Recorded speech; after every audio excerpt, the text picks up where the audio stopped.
Helen Lackner, thank you so much for spending a bit of time with us here at the Doha Forum. You've spent a lot of time in Yemen.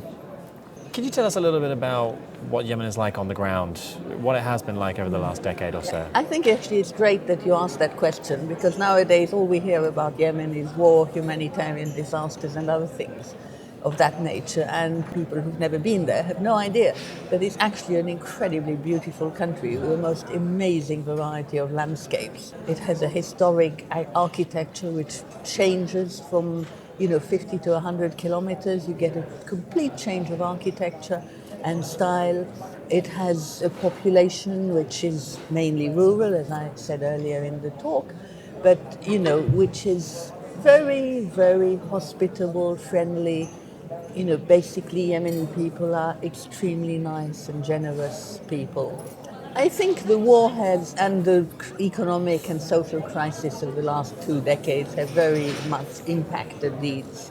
And you have, poverty does affect people's ability to be generous. And that has happened. I think you still have a very strong element, and you find during the war massive amounts of solidarity between people helping each other and community-based activities developing. So you get a lot of that. That's the positive side. I think the negative side is that you're having more resentments building, and that poverty is preventing, how hospitable can you be when you haven't got enough food to feed yourself and your family? From a civilian perspective, do they have any idea who to trust or who to follow here? I mean, proxy wars are not new, but they're becoming ever more evident in the Middle East, and it must be difficult to know where you stand. Well, I think there is an increasing level of distrust because of the political military situation. People who used to talk casually to each other in the souk, in the street, in sharing taxis, whatever, now are very much more cautious because you don't know who else is there, who's a spy for whichever side isn't controlling the bit you happen to be in. But people are impacted by the war in many, many ways, and it depends where and how. And I think one of the many ways that I think is important is that the increased poverty and the lack of opportunities, the fact that jobs have disappeared, the fact that civil servants haven't been paid for more than getting on for 3 years now, means that the main job opportunities these days are joining militias. Yeah. So that's why a lot of young people do it.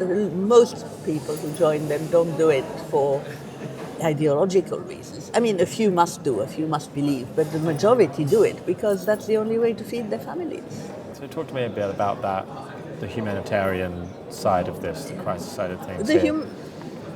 The humanitarian situation has deteriorated very considerably. I think the first thing you need to remember is that prior to the war and prior to the crisis, you already had Yemen importing 90% of its basic staples. But so you already had a country that was largely dependent on imports. So this, in a sense, hasn't changed that much. What has changed is the people's ability to pay for the money, because one, the prices have rocketed because of the war and because of the blockade, and also connected with world prices, so that goes up and down.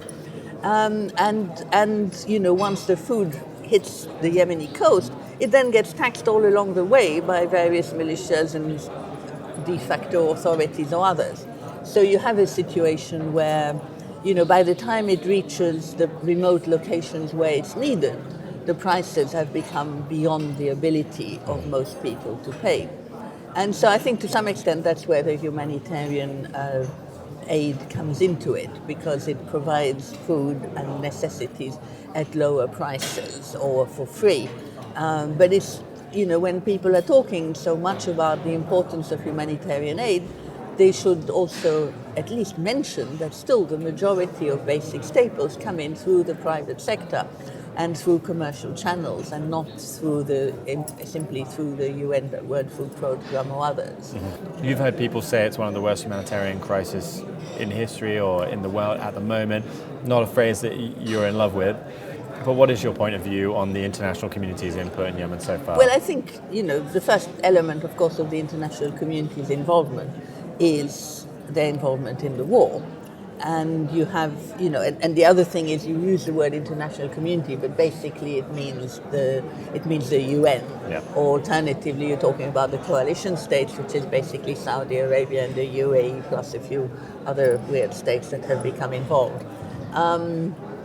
So in that sense, you have a different element. I think the UN has been involved partly positively, but also partly negatively in the last 10 years. It dominates, if you like, the humanitarian impact, basically because you have this kind of chain where the money reaches the UN and then it gets distributed to UN organizations who subcontract to INGOs, who subcontract to NGOs, who subcontract to somebody or other.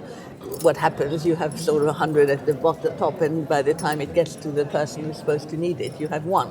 And so you have a process which not only reduces the amount that reaches Yemenis in Yemen, but which also disempowers them and turns Yemenis into sort of permanent victims. And I think this is something many Yemenis really do resent.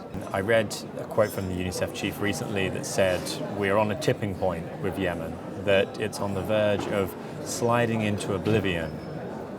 Is that more sort of fodder on the surface, or is that genuinely how you feel it? I think there's, if you're looking at the perspectives for Yemen at the moment, the number of things that have happened this year and are happening at the moment give a potential for some significant changes. I mean, the Saudi involvement, who are the Saudis, call themselves the Saudi-led coalition, and nowadays they're almost the Saudis because the Emiratis have claimed that they're leaving. I think they're not totally left, but their involvement is much less. So I suspect there is still some political involvement.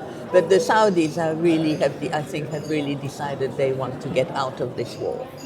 And I think the Aramco attack in September had a lot to do with it, because they realized that the US weren't going to do anything to protect them. So they must be reviewing their whole policies, both with respect to Iran and the Gulf, but also with respect to everything else. So I think when it comes to Yemen, they really do want out. And they are in negotiations with the Houthis. They've said it publicly. I think the real problem is whether the Houthis will let them get out. What's your perspective on how this conflict and war has been covered in the press?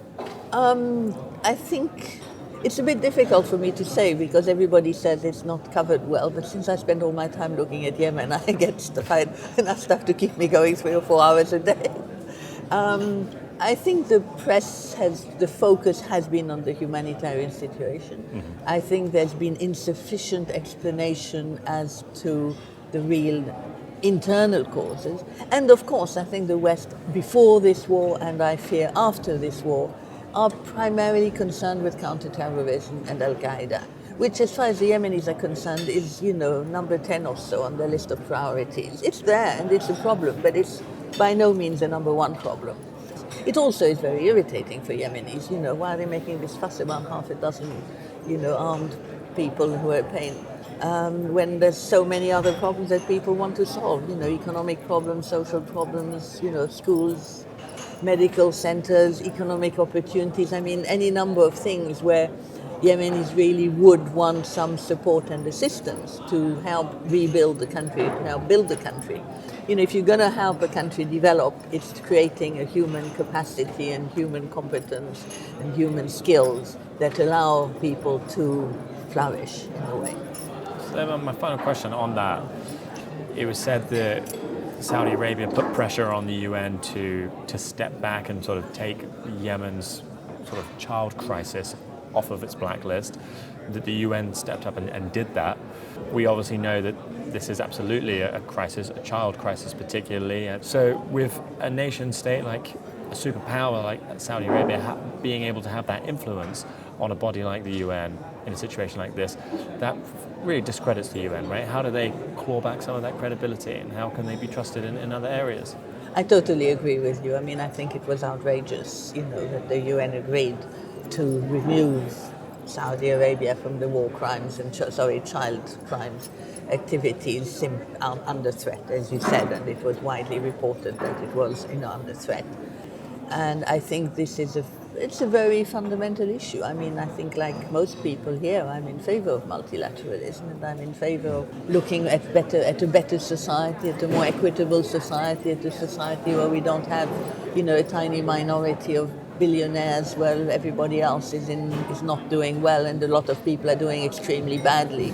And all these things are contributing to the crisis. Particularly in today's world when everybody can see what's happening elsewhere on their mobile phones. It's that now we see, we have nothing. These guys are driving, whatever it is, the latest model Ferrari or something. And I think it's good that there's this awareness, but it is allowing people to realize, the level of inequity and unfairness of the current world order. And I think, unfortunately, if we look around, I mean, we currently have more and more leaders who are, people whom many of us would consider completely unacceptable, who are basically liars and thieves. And I think in that level, the UN is in bad need of, I wouldn't say reform, I'd say, it's very difficult to see how it can improve itself, but it's increasingly failing to play the role that it was ever intended to play. Absolutely. I would say. Helen Lackner, thank you so much for your time. I appreciate it. You're welcome. Anytime.